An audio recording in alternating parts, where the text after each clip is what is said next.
Hey there, you know all those things you do every single day, kind of on autopilot?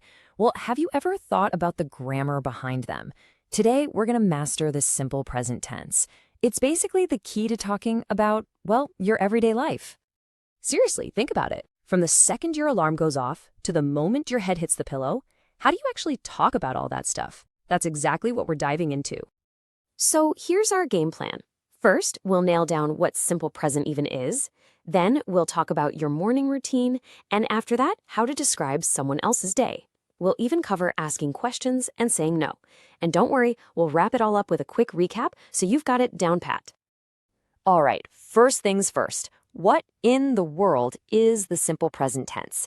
Let's break down the grammar behind all those daily habits. Okay, so the simple present is all about stuff that happens over and over again. You know, your habits. It's for things like I drink coffee every morning. That's a habit, right? Or for general facts that are always true, like the earth revolves around the sun. These are the absolute building blocks for talking about our world. Okay, enough with the theory. Let's see how this actually works in real life. We're going to start with your morning. And you're going to love this because the basic rule is super simple. If you're talking about I, you, we, or they, you just use the plain old verb. That's it. No fancy changes needed at all. For example, I wake up, boom, simple, direct, and totally correct. Or if I'm talking to you, I'd say, you eat breakfast. See, the verb eat doesn't change a bit. And it's the same for a group of us. We go to work. So yeah, for I, you, we, and they, the verb just stays as is. Easy, right? Okay, but what happens when we're talking about someone else? You know, a he or a she. This is where things get just a little bit trickier, but don't worry, it's a small but really important change. So check this out. I say, I work. Plain and simple. But if I'm talking about my friend, I say, she works. Did you catch that? It's that little s on the end. That is the key. So here's the rule of thumb. For he, she, or it, you pretty much always stick an s on the end of the verb.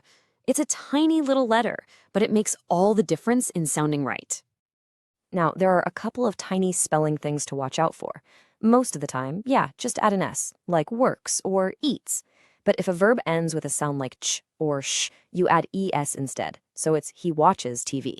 And for verbs ending in a consonant and then a y, like the word study, you drop the y and add ies, so it becomes she studies. All right, you've got positive statements down. Let's level up. How do we ask questions or say something didn't happen? This is where our little helper words do and does jump into action. Okay, look, the statement is you like tea. To make that a question, all you do is pop do right at the front.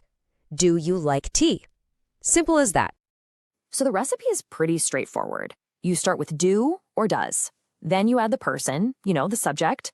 And here's the important part. You use the base verb. So even if you're asking about she, you don't add an s to the verb in the question. Does already did the heavy lifting for you. Now for saying no, we just bring in do not or does not. So he drives to work becomes he does not drive to work. And hey, notice that? Drives went back to being just drive. Again, does takes care of that s for us. So the pattern is always subject, then do not or does not, and then the plain old base verb. Like, I do not work, and she does not work. See? The verb work stays the same for both. Okay, let's wrap all of this up into one neat little package. Think of this next part as your ultimate cheat sheet for talking about your daily life. This table lays it all out perfectly. Look, for that first group, I, you, we, they, it's just work, do not work, and do you work. And then for the second group, he, she, it, we've got works, does not work, and does she work. It's all right there. So why does any of this really matter? Well, I love this quote. We are what we repeatedly do. Our habits literally make us who we are. And the simple present, that's not just some boring grammar rule. It's the actual language we use to describe who we are and what we do. So if you remember one thing, make it this. The simple present tense is how you tell your daily story. It's the voice of your routine. It's the sound of who you are every single day. Okay, your turn. I want you to think about it right now. Using what you just learned, what's one thing you do every day? Give it a shot. Thanks so much for joining me today.